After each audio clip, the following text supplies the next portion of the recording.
What's going on, guys? Welcome back to the channel. We made it to my favorite map, the Eisendrache. I don't even think that this one needs that much of an intro, guys. It's the Eisendrache, the best map of all time. I am so excited to hop into this. Guys, make sure you leave a like on the episode. Let's just jump right into it.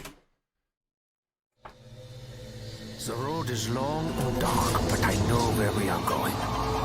Oh man, We guys, will complete our mission. Before February 2nd of 2016, Treyarch had released 18 Zombies maps. has it really been that long? Wow. Total. This marked 18 opportunities to hone and perfect their craft. 18 chances to explore new ideas, experiment with features, and see what... We're 18 episodes in? Holy crap, guys, we've been doing this for a while now. I've made a whole playlist of all the other episodes, so if you guys want to check those out, I'm going to be adding this one there as well. Go check out that playlist. Does and does not Holy work. crap, 18. And eventually in the process, you get to a point over the many years where you establish a winning formula. And really, I think this is something that's true for anything in life. In the realm of zombies, I think a lot of people might even say that for Treyarch, this formula was discovered years ago. But it's actually here in today's episode that I believe the structure was finally perfected. Yes. I agree. And I mean, I've already seen all of these episodes, but it's been a few years since I've actually watched them. So diving back into them has been so exciting just because it's been a refresher. I don't remember what he says about all of them. So it's been nice revisiting. So, but yes to that, I think that Eisendrache is the map that everything was perfected. It's the perfect map. It's unarguably the perfect zombies map for both casuals and hardcore. I love it. For Treyarch's 19th Zombies release, they took every concept, every idea that had made the series so loved, and it all finally culminated into the most well thought out Zombies map of all time. So ladies and gentlemen, welcome back to Zombies Retrospective. Get comfortable as we take a look Zombies at Retrospective by the Smith Plays. Guys, make sure to go check out the Smith Plays. I always leave a link down to the channel, his channel, down in the description. So make sure you guys go check that out. These are his videos. I just love reacting to them. These are great. These are great videos. only their Eisendrache. So excited, guys. Welcome back to the channel, the Eisendrache. Now today, guys, we've got an awesome sponsor, and I am really genuinely excited to say that this video is sponsored by Well, let's find where that is. Here we go. / the Smith Plays will get Oh, you look at those- $25 look at those off your footwear. first pair. And so with that Nice. being said, let's get into it. Oh, and Cool. lastly, before we do get into it, only half of you guys who actually watch my videos are currently subscribed. So if you could please hit that button and help us out, Subscribe to Patrick, guys. that would be super appreciated. Subscribe here too if you like zombies and you want that weekly zombies content. This is the channel to be.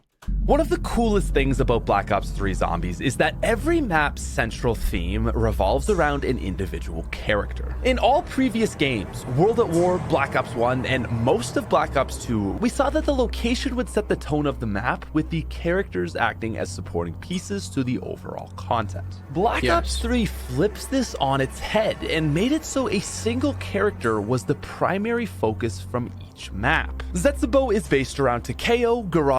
Yeah, Garad is Nikolai. You got the Eisendrache, which is today's episode.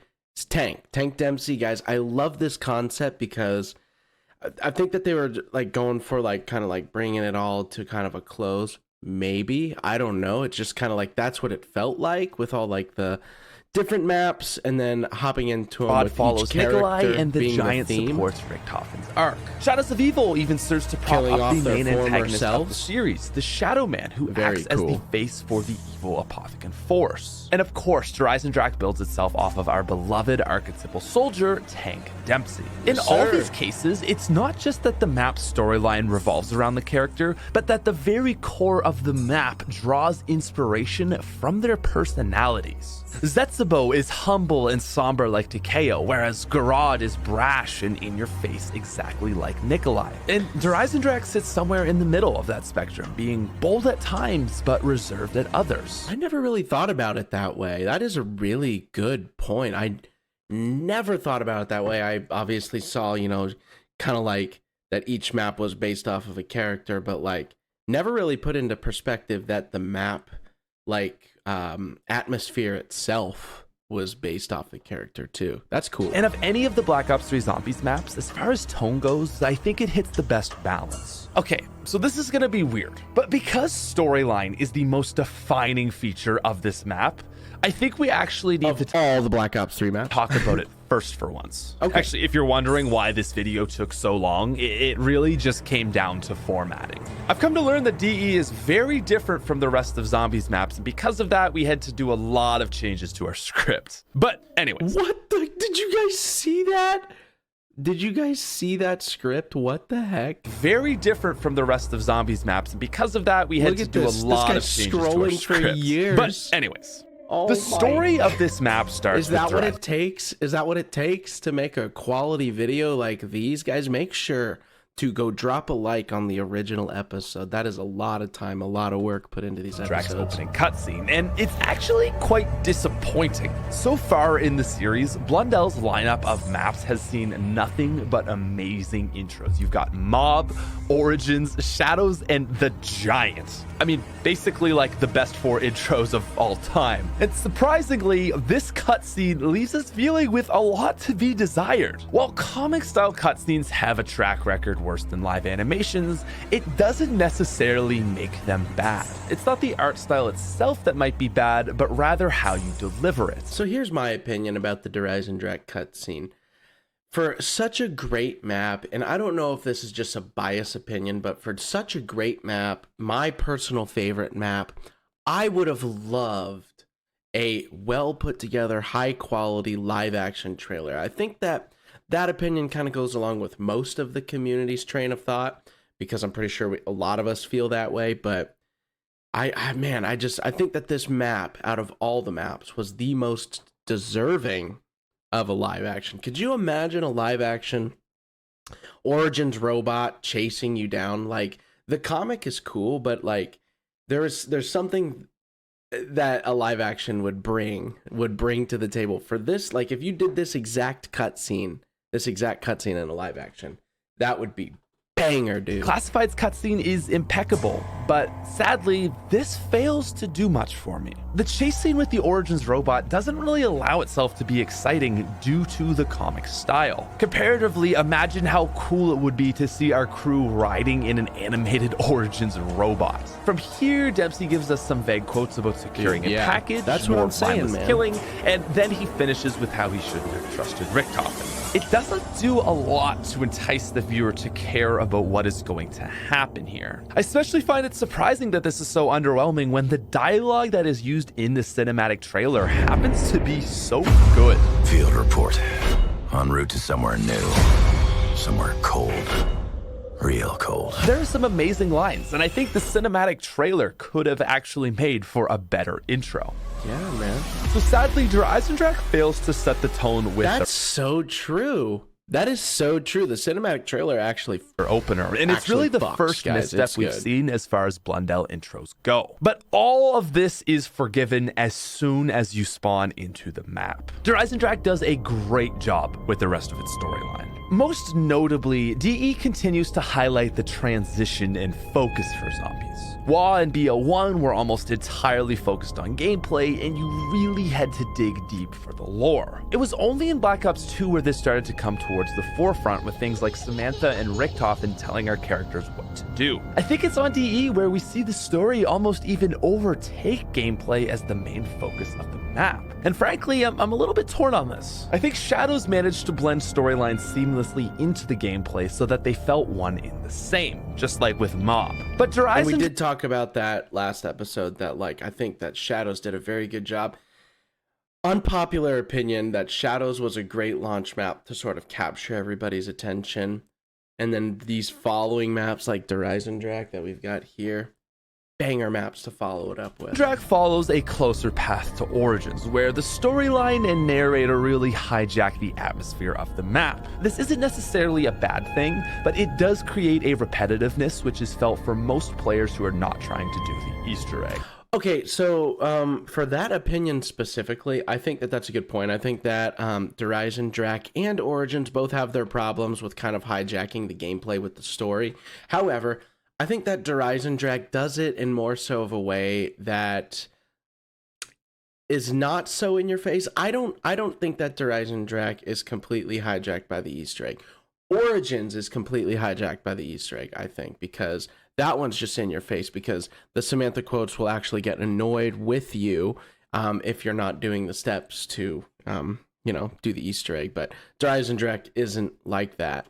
Another thing fantastic about DE is the map has amazing dialogue between the characters, and it really continues to reinforce the realness and seriousness of Black Ops 3 storyline. And I think probably the most exciting aspect of dialogue in this map comes from the interactions between Richtofen and an old name from the storyline, Dr. Groff. Yes. Dr. Groff was the scientist who worked on the moon with the MPD device. He was working with Richtofen in Group 935, and we come to learn that Der Eisendrache takes place prior to the final events of Black Ops 1 Zombies. You know, where that pesky Earth goes boom. From a literary guys, Moon was the very first Easter egg I ever completed with my friend, and dude, to this day, nothing can top that feeling of completing the Moon Easter egg. I don't know what it was about blowing up that Earth, but it was so satisfying just completing it, because we spent so much time on it, more time than you probably should have spent on the Moon Easter egg. But gosh darn it, we got it done, and it was a great the feeling. use of Dr. Groff as an antagonist and to follow it up with Eisendrache being my favorite map,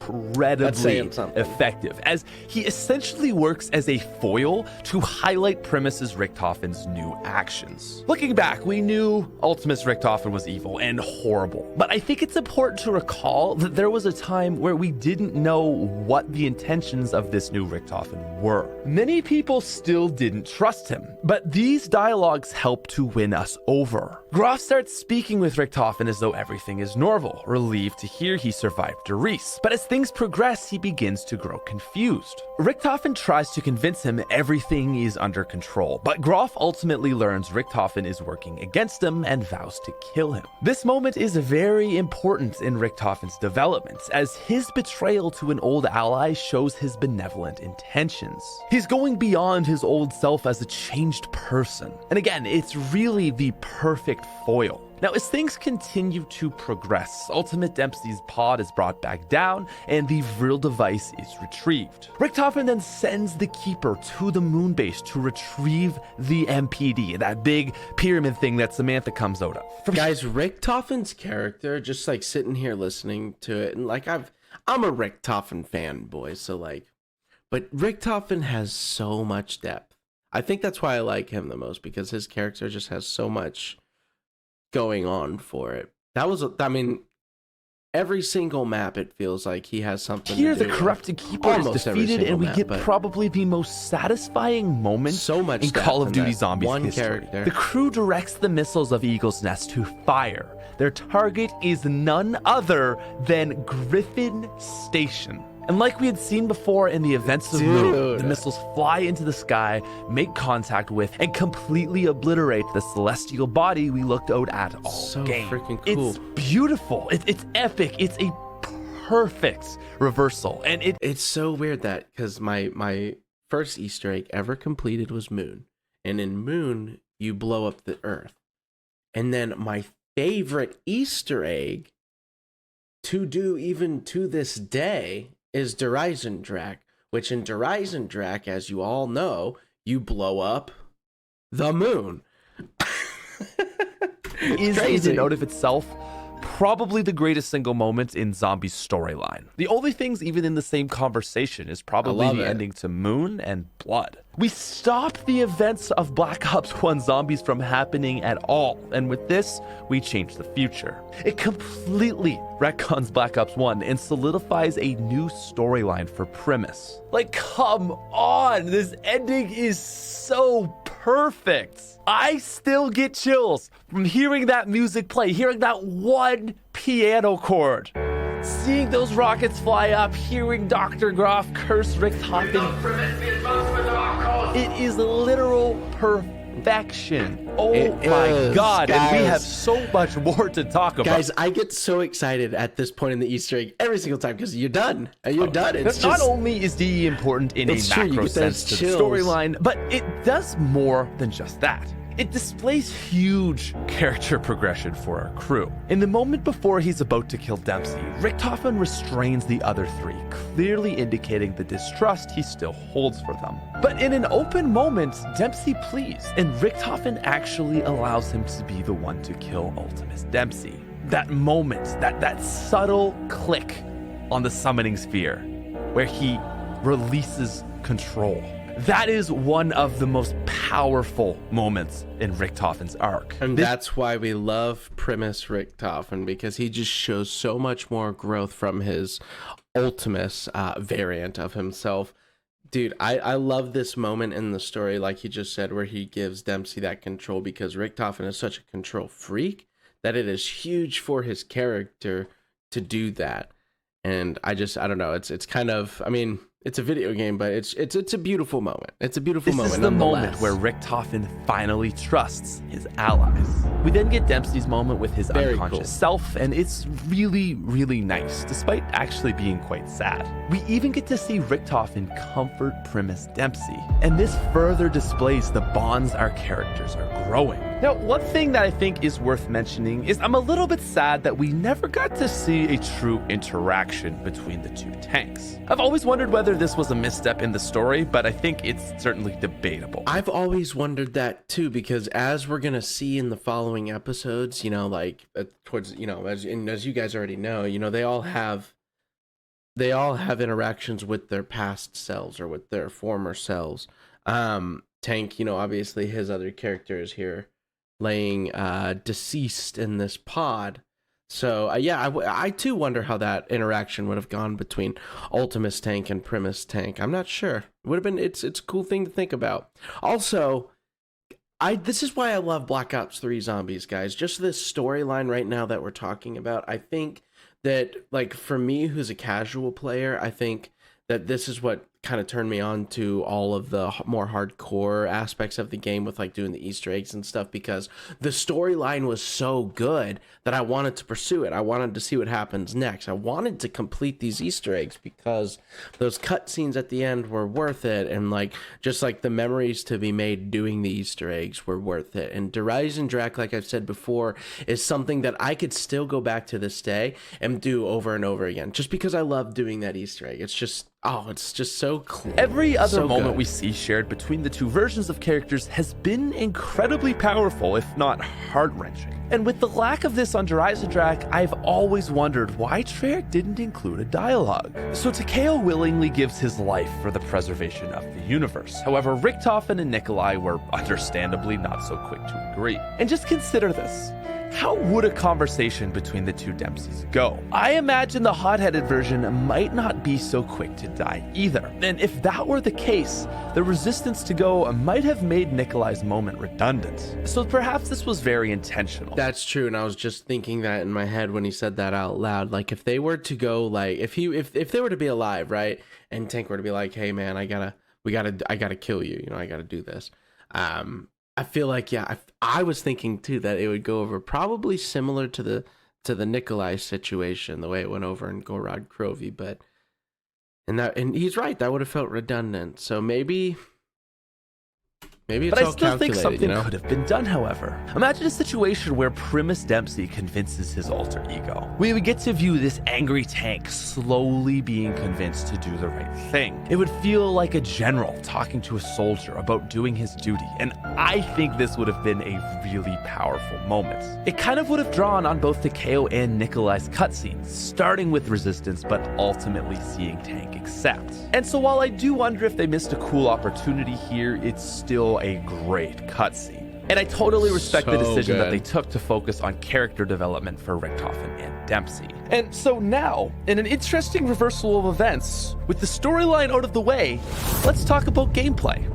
Let's talk about So, gameplay, guys. first of all, we've got a couple... And I like that. I feel like that was a nice little segment to put it, just all storyline right there at the beginning, because that is such a huge thing in Horizon Drac. Let's just cover new it features first. that I don't want to dwell on I'm with too it. long. First of all are the Ragnarok DG4s. Drawn straight from multiplayer, these gravity spikes are absolutely brilliant and are a blast to use. Ragnarok's great. Despite this, however, A they tier. still managed to be the least exciting of the 4 real specialist weapons we were given. The sword, skull, and gauntlet all beat it, in my opinion. Yeah, It's not still way more even exciting. close. And this isn't a knock against the Ragnaroks in the slightest, but rather a testament to how good the other specialist weapons are. We Skull of Non-Stopway, probably the best one. also see the use of wall running and So good. anti-gravity return into the main chamber room. This is a bit of a neat gimmick that adds an extra dynamic to the area, as well as really serving to provide a ton of steps for various quests. You've got the plunger, lightning bow, LMG wall buy, and the rocket test all the using plunger, this guys, same the feature. plunger. We also see the introduction of the Wonder Sphere. Eisendrache is probably Treyarch's Wonder Sphere, second most dude. well laid out map, only behind Shadows, and the Wonder Sphere play a big part in that. They connect the upper and So lower good. courtyards as well as the rocket pad to the Death Ray. And We love quick transportation in our maps, right? So like, and we talked about it in our transit episode. Can you imagine these Wonder Spheres in transit?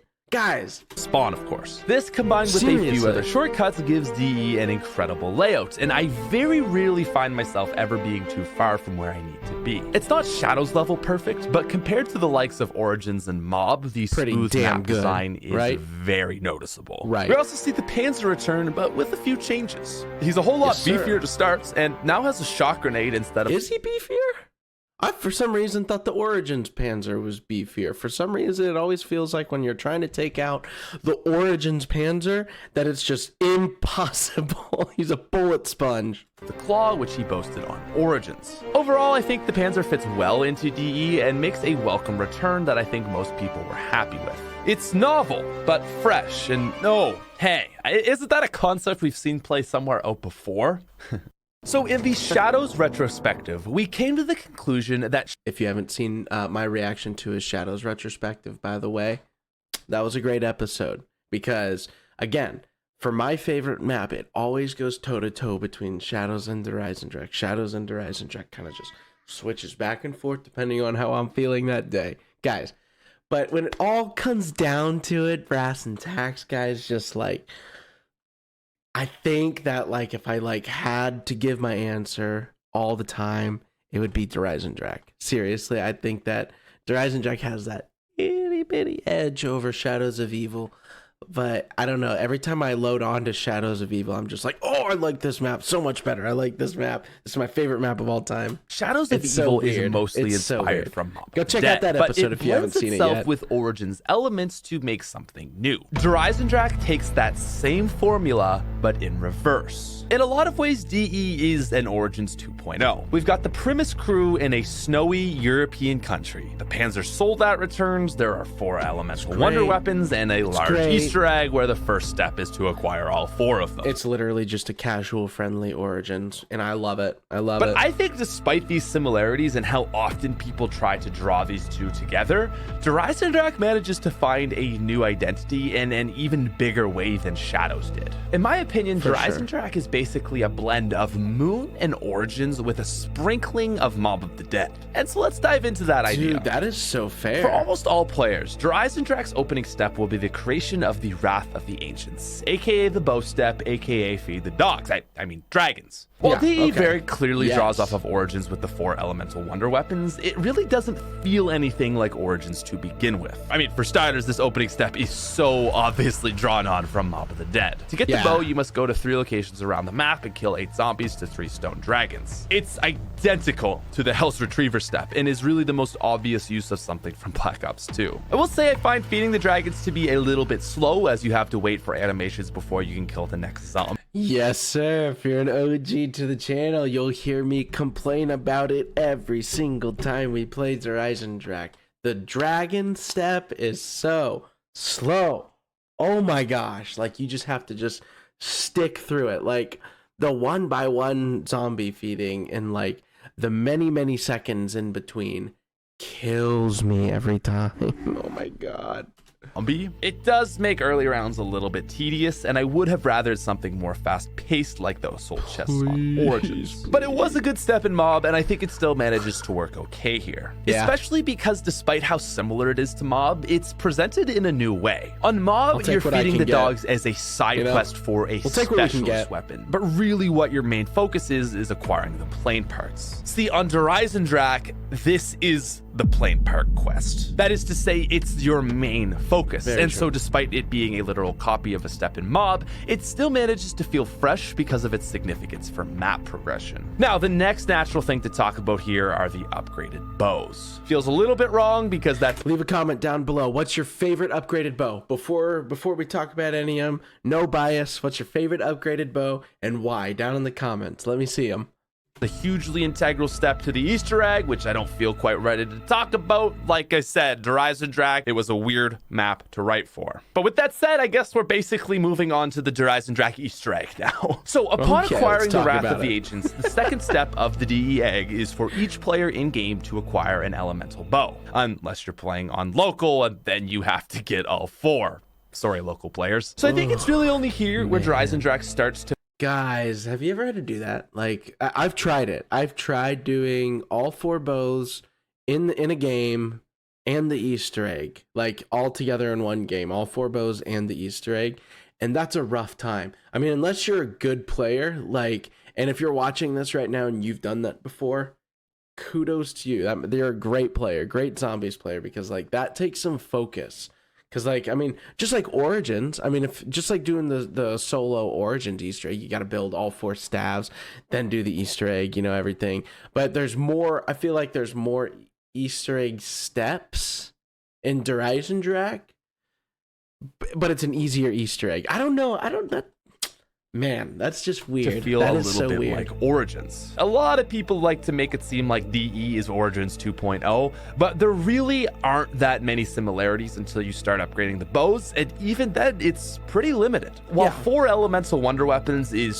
Eisendrache is easier. That's just how it is. Out of Origins, the actual steps themselves couldn't be more far apart. First of all, there's only a single base wonder weapon on DE, rather than an individual lightning, fire, wind, and ice-based weapon. And second, the processes are completely different. Instead of finding 15 pieces for the first half of the first step, you literally just need to feed 3 dragons. It completely cuts out what is otherwise an overly tedious step for most players, and this very clearly separates itself from Origins. And even as an Origins fanboy, I must admit that this is where we see the beauty of DE. While they were inclined to draw inspiration from Origins with the wonder weapons, they very obviously learned from their mistakes. Overcomplication... Yeah, they definitely refined it, and that's what we can appreciate. Isn't necessarily a good thing. Unlike Origins, Eisendrache starts with true simplicity, but it provides you with the opportunity for more if you want it. And so those looking for a challenge with a big reward can seek the upgraded bows, thus beginning the real Easter egg.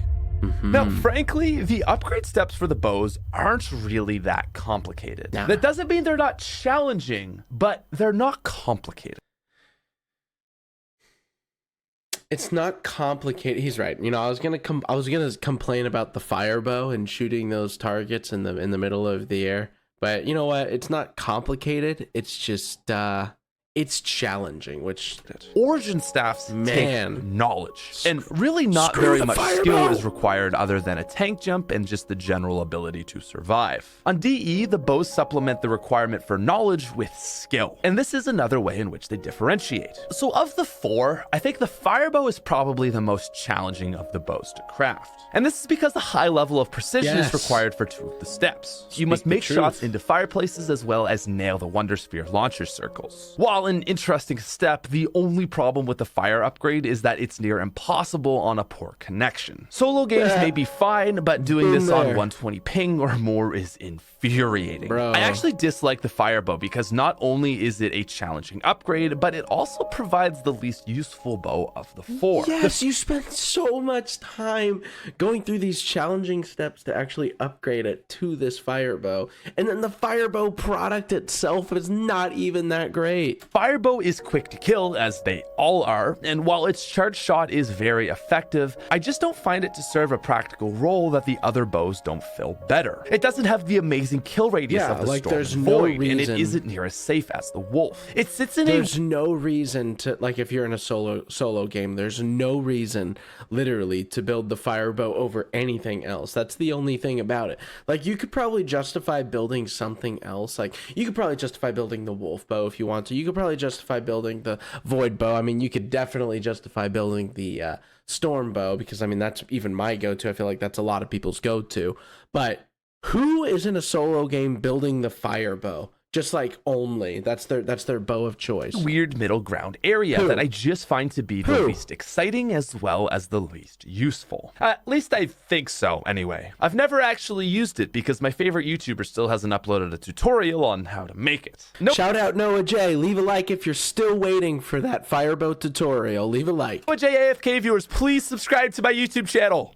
Now, next up, And let's subscribe talk to about the Pat. wolf bow. The wolf bow is hands down the easiest to craft, but despite this, I still had to make it for Adam. The steps involve pressing square on some paintings, shooting a flag, picking up a skull, getting kills around the map, and handing some bones to a skeleton guy. It's really simple, and I would argue that it's a bow in which you get what you work for. That's because of the 4, it's probably the most geared towards a new player. First of all, it's not great into the later rounds, and secondly, it's probably the best bow for training. The wolf bow closely resembles a thunder gun, and So kind of, like, I've heard it compared to the thunder gun several times, and while I can understand that, sometimes when I'm using it, I just don't feel it. The thunder gun, Black Ops 1 thunder gun, still feels better than the Black Ops 3 wolf bow. I mean, like, the wolf bow is just not it, man. Like, it's like okay for Panzers, but like, even at that, there's still better choices.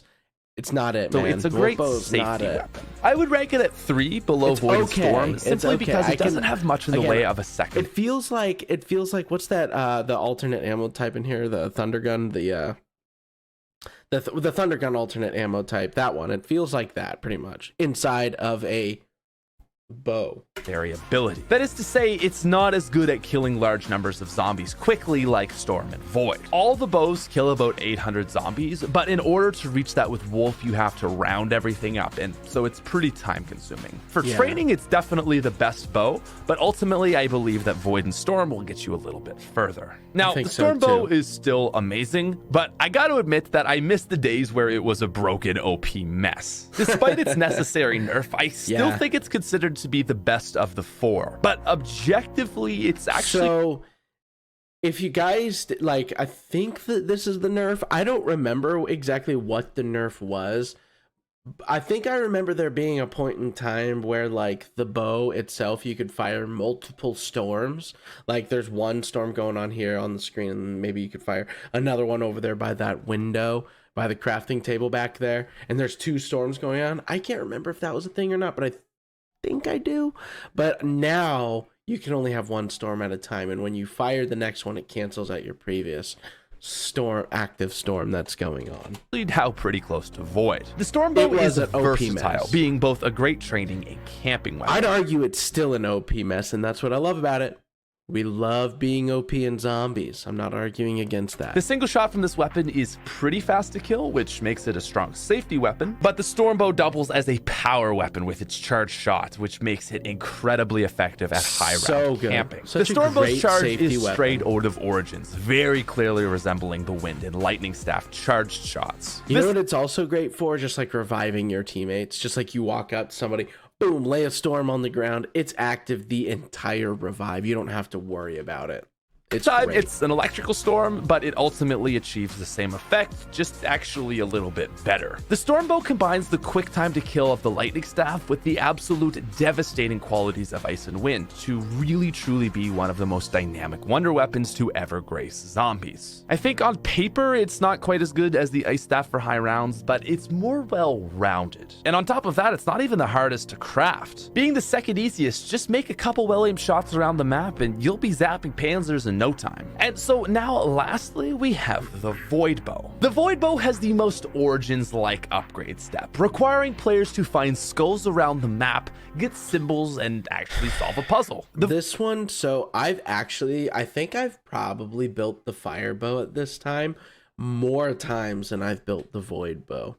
While I would rather build the void bow over the fire bow, I've actually done the fire bow more times because like void bow is like the last bow like I will even like want to craft, just because I don't want to do all the dialogue stuff. I don't want to memorize no like order of like the symbols and like collect the you know what I mean? Like the void bow is just like an inconvenience the entire time you're working on the void bow. Void is by far the most unique of the bows. First of all, its coded name is Demon Gate, which is just awesome. It opens portals from another realm, which unleashes skulls onto all zombies nearby. How cool is that? It's also got an insanely large kill radius, which just seems to make rounds fly by. Players can open up multiple portals at a time as well to effectively kill anything within a cubic nocturne totem of themselves. On top of that, the regular shot from the void is still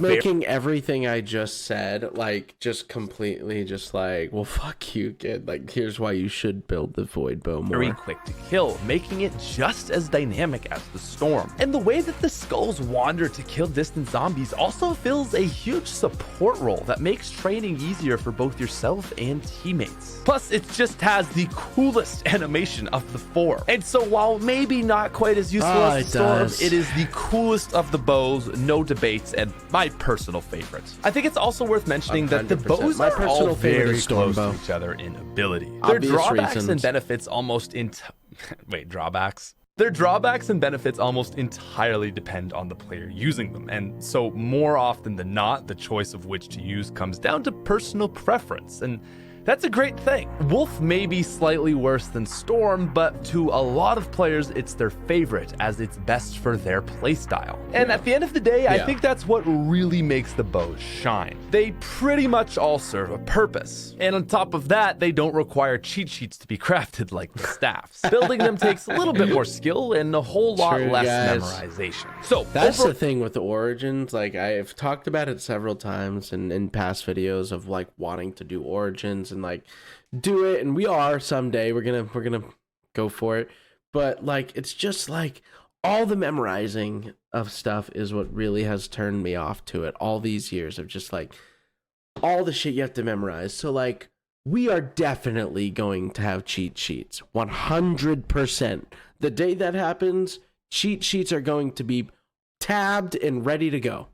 Overall, the bows are beautiful, powerful, and original. They are the cornerstone feature of your Eisendrache and the only set of wonder weapons and zombies that are in the same league as the staffs. And so finally, after crafting all 4 bows, a full squad would now be able to move on to the main portion of the Easter egg. While time consuming, this step doesn't utterly dominate the quest, which is a nice change up from Origins. Treyarch was smart here, and they made it so that you're only expected to make the numbers of bows as players are in your lobby. And so solo players only need to make one. Again, sorry, local players. I was gonna say, unless you're local, then you're still building all 4 bows. Good luck to you. I wonder how Origins would play if you only needed to make 1 staff, and in a lot of ways, I think it could be more enjoyable. It would also be less deep though, so honestly, I'm just happy that both of these formats exist. Especially because beyond the bows, the egg does not stick to an Origins theme, and I believe that the egg moves more into something that mirrors the likes of Moon. Yeah, I was gonna say, I think that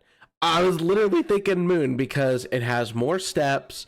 I feel like it has more steps, and just like the steps feel like they flow together a lot better. Now, to be honest, I can't say that I really love the rest of this egg. As a whole, I find it to be far too linear for my liking, but that's not to say that it's objectively bad.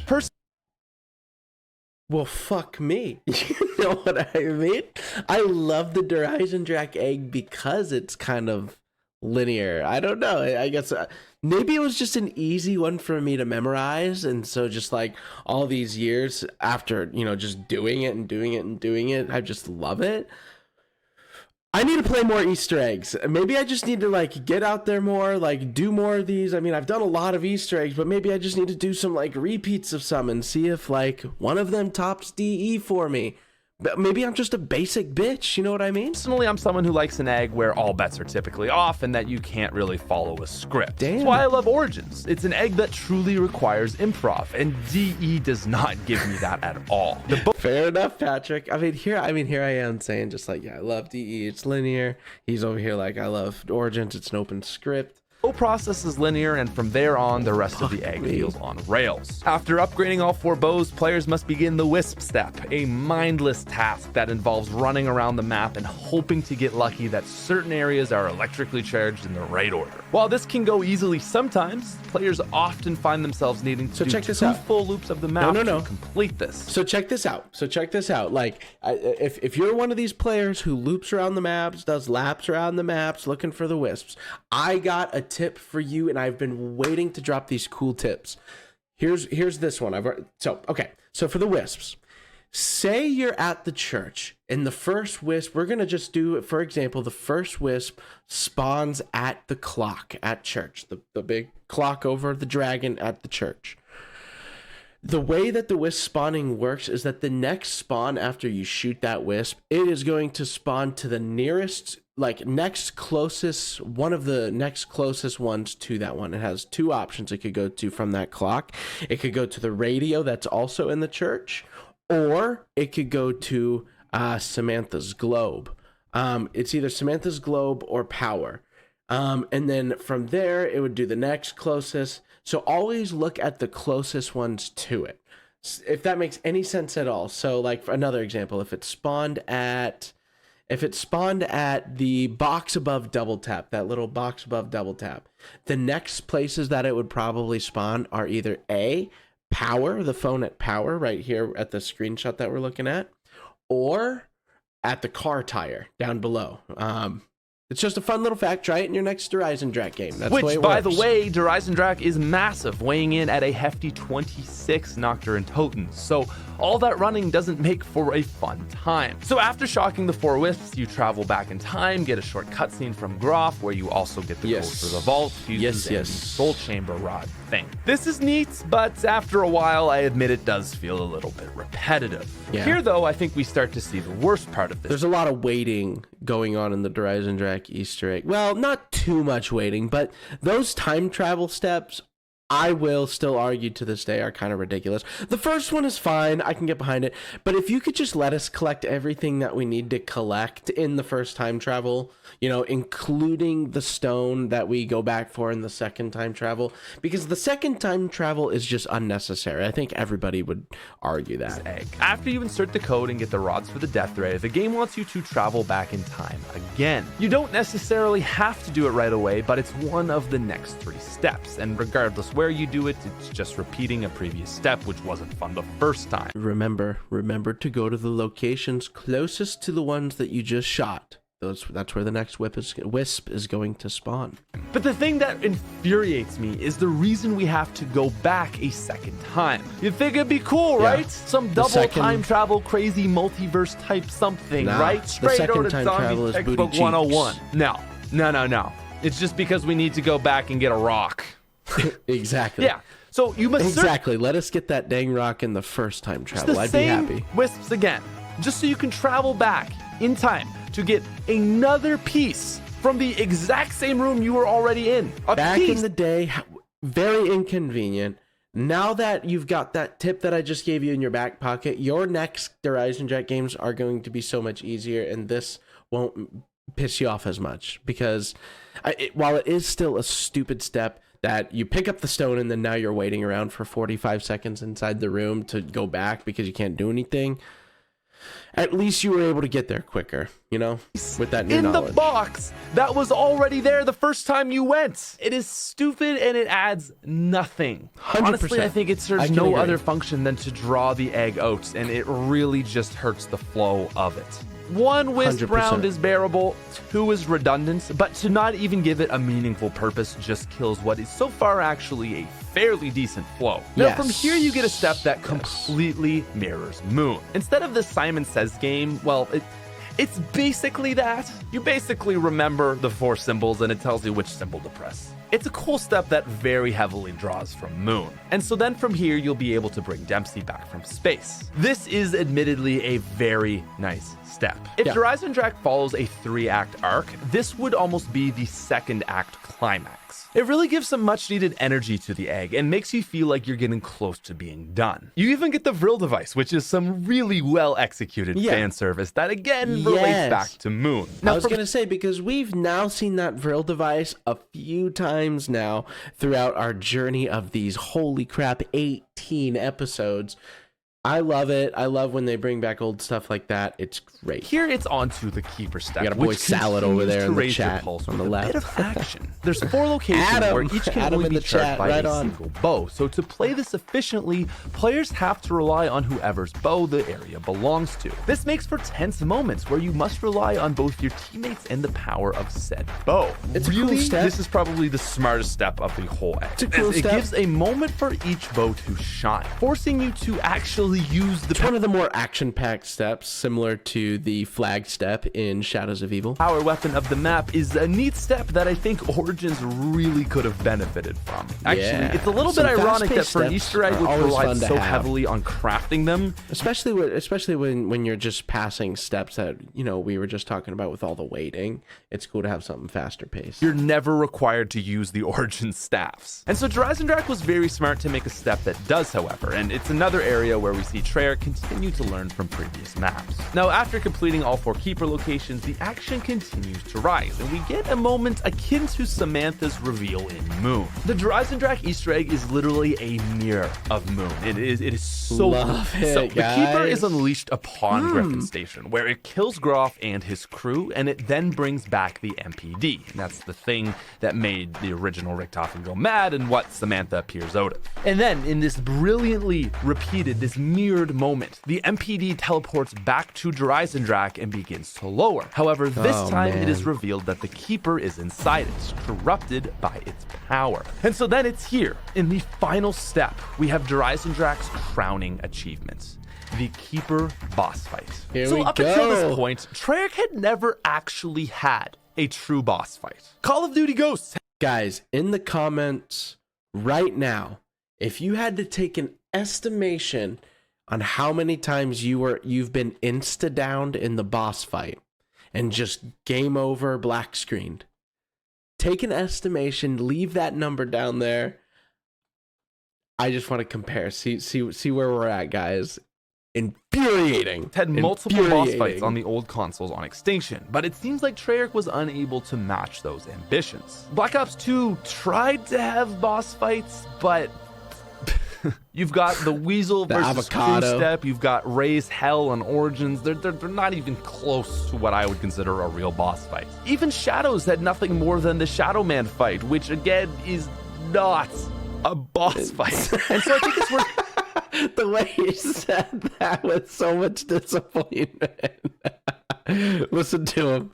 a boss fight. And so I think it's worth noting that Treyarch has actually seemed to struggle with this area of map design. Especially compared to the big fights that Infinity Ward has put up, it's probably their weakest area overall. Black Ops 3 only has 2 major boss fights over its 6 main maps, and this is something that has always shocked me. Fortunately for this episode, however, if you were to put a boss fight, like, wouldn't it start feeling a bit redundant doing like, because like, I'm trying to think, because like you have this boss fight in Eisendrache, you have in Zetsubo, I was gonna say 2 boss fights, but like that last boss fight, like maybe that's one of the ones he's referring to that doesn't really count. I don't know, because it's not really a boss fight. It's just like enemies running around and you kind of kill them.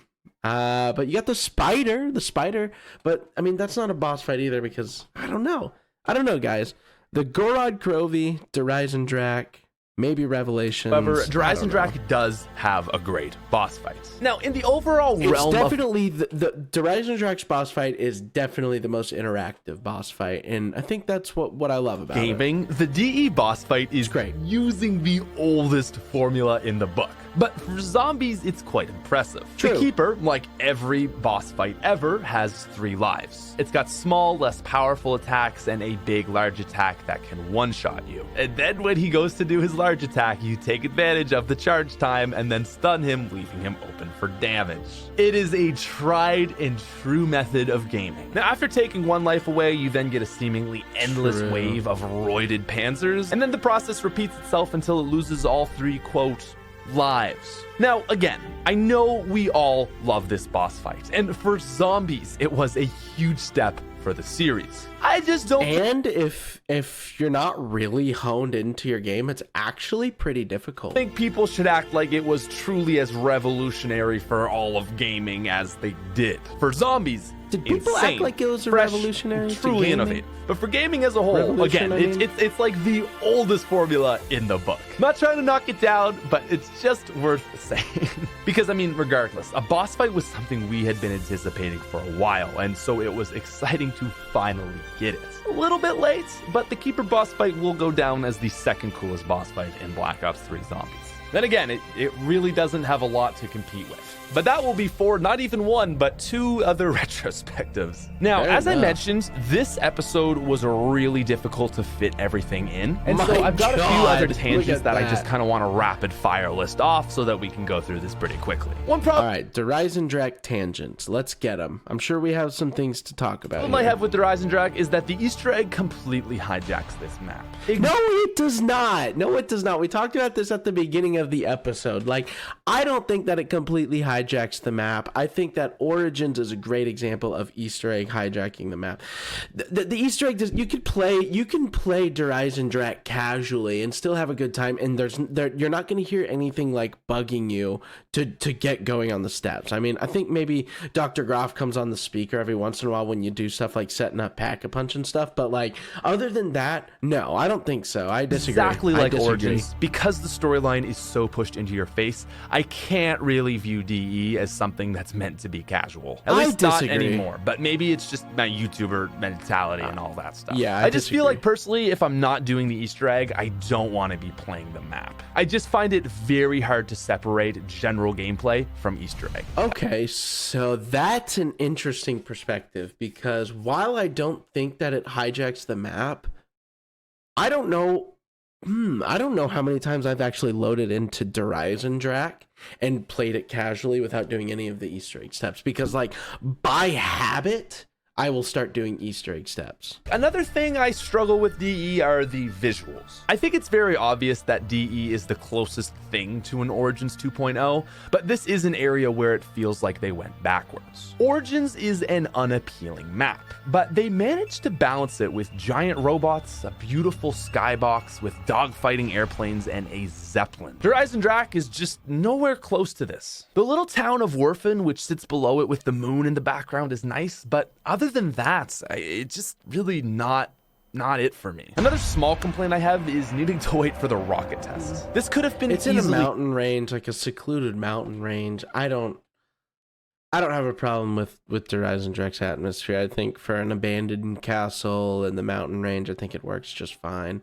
The town below is cool, like you said. Like I don't think it needs too much going on. Maybe like some cooler, maybe just some cooler scenery, trees, better skybox, maybe. I don't know. Fixed if they put a switch to activate it down below at the pad for 500 points. But as it sits, it's a boring point in gameplay. And since it's required for 2 steps in the Easter egg as well, I think it's a pretty blatant misstep that could have been, again, easily fixed. So another little revive quick tip here. I learned this one time some long time ago in a Codename Pizza stream. He once showed in his stream, and I've used this in my games of Der Eisendrache ever since. There's a way that you can manipulate the rocket test launch. If it has not already test launched in the current round that you're in, you can use, if you have gobblegums that have power up, so anything power up, max ammo, double points, carpenter, insta kill, nuke, I think even death machines even work. Anything power up, anything at all. I think even extra credits work. I think, don't quote me on that, but but for the sake of the tip, just stick to the regular power-ups. You can pop those down at the test. You want to be down at the test launch. You could pop them up above too, and you'll hear it start counting down. But you obviously want to be down here for your Ragnarok piece. So go down to the rocket test launch, and if it hasn't happened in that round, pop your gobble gum with the power up, and it will start going off. It'll start the test launch where you can go and press your button, and then go hide inside the shelter thing. Try it out. It actually works. It's a cool little thing that you can manipulate the gameplay, so you don't have to do so much waiting around at the test launch site for the next one by RNG to take place. Timing brings your game to a dead halt, completely killing any flow that you were feeling. And my last complaint about this map actually relates to gun variety. There are only 2 weapons that you need to use on this map, and we're all thinking the same thing. It's the KRM and some variant of the bow. Every single time, no questions asked. That's what 90% of players use. I don't know about that either, because I remember back whenever these episodes first came out, and then everybody was doing their present day reaction episodes to this. Everybody had a problem with that statement, because even I myself, I don't really find myself using the KRM that much on Eisendrache. I'm thinking that was maybe just a Patrick thing, and that maybe he just assumed everybody else did that as well. But I find myself most of the time for my first main weapon hitting the box. I'll get like the RK5 at spawn or something, but I'm not going to waste time on the KRM on the wall, because the box is usually right after the next door. I'd rather chance that. Hope for like a dingo or something like that, but I'm not using the KRM on Eisendrache. Because of the ridiculous health of the Panzers, players tend to overly rely on the KRM to the point where no other gun is even considered. Now, KRM spam was bad for Shadows, but it is rampant on DE. Not a huge issue, as I love the KRM, but sometimes I just feel like variety would be nice. Apart from monkeys, there is zero incentive to hit the box on DE, and I don't know, it just gets a little bit bland. That's not true. Because again, I find myself every single game hitting the box multiple times, and like I think that like after we found that the upgraded XM53 works absolutely fantastic for the boss fight, I'll start going for that early game, and then like along with those spins trying to go for the XM53, you'd be finding good weapons that you can actually add to your loadout. And so like I think that maybe these episodes are just old, and maybe he's just taking a look at what it was back in present day, but now no, not at all. I hit the box every single game, and I'm using different weapons, I feel like, every single game. And anyway, with the last of my nitpicks out of the way, I would now like to talk about DE in a more overarching conceptual sense. The map as a whole. We've talked about every little detail, but I ask you, what is it that makes DE generally considered to be the greatest map of all time? I've thought about this for a while, and I think it comes down to range. Eisendrache is probably the most dynamic Black Ops 3 Zombies map, and it is by far the closest thing to a casual experience, not counting remakes. Eisendrache is great because of its ability to stay simple. Power is a single switch. Pack-a-Punch is 2 presses and a visit to its 3rd location. Even the normal bow process is super straightforward.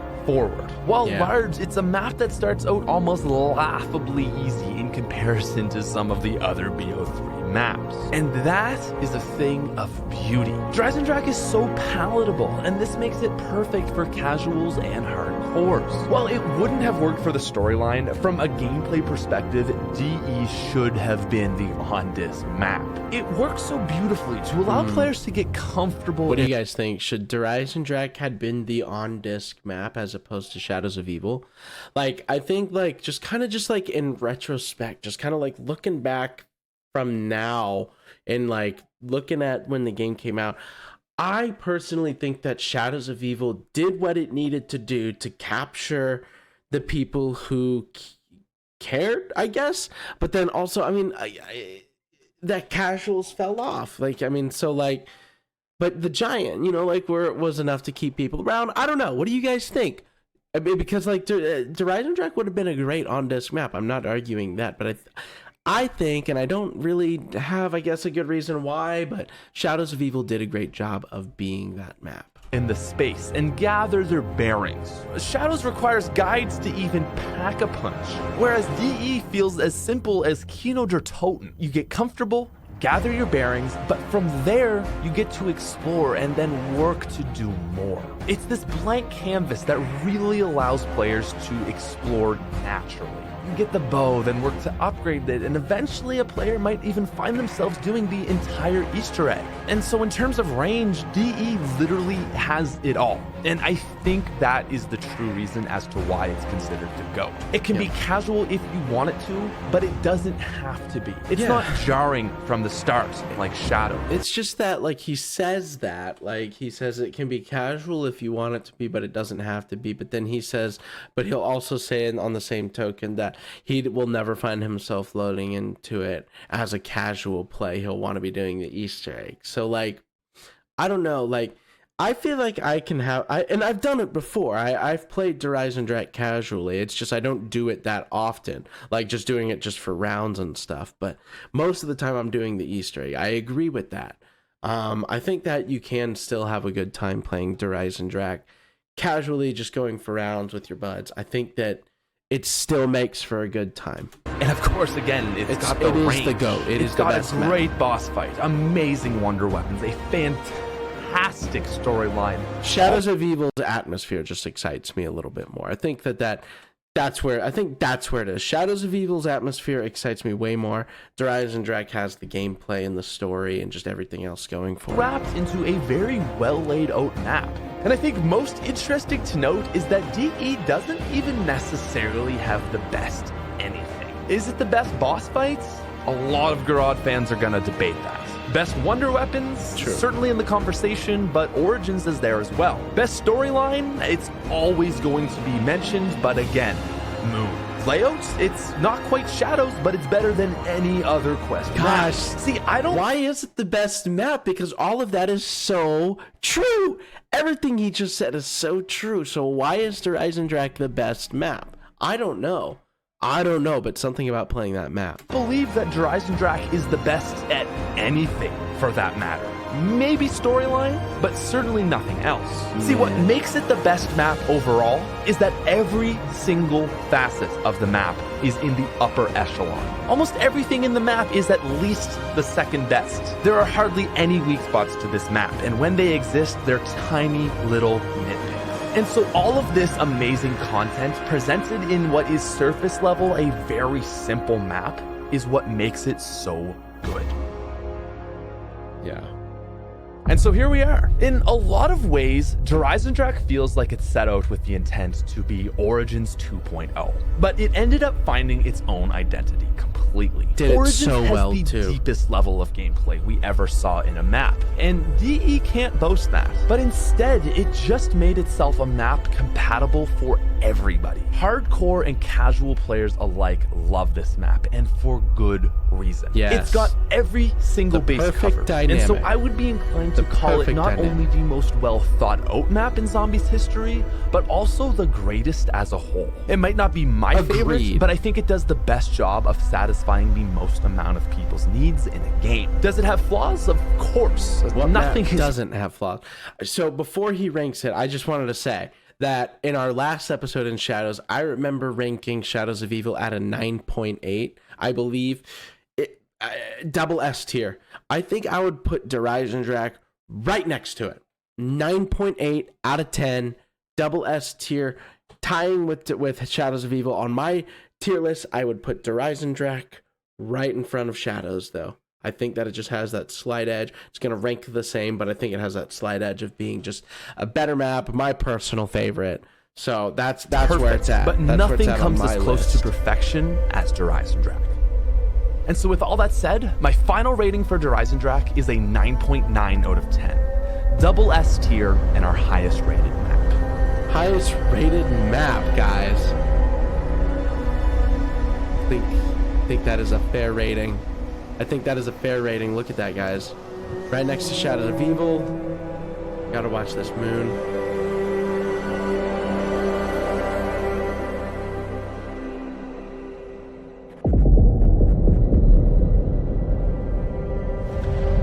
Boom. There it is. And that was a sick edit into the end screen, guys. There it is. Eisendrache, guys. Sir Eisendrache, make sure to leave a like on the episode if you guys are excited to see all the other maps that are coming up. Guys, make sure to go check out Patrick's channel at The Smith Plays. Again, I'll leave a link down in the description. Subscribe over here too. Would love to have you on board, guys. We are slowly climbing up.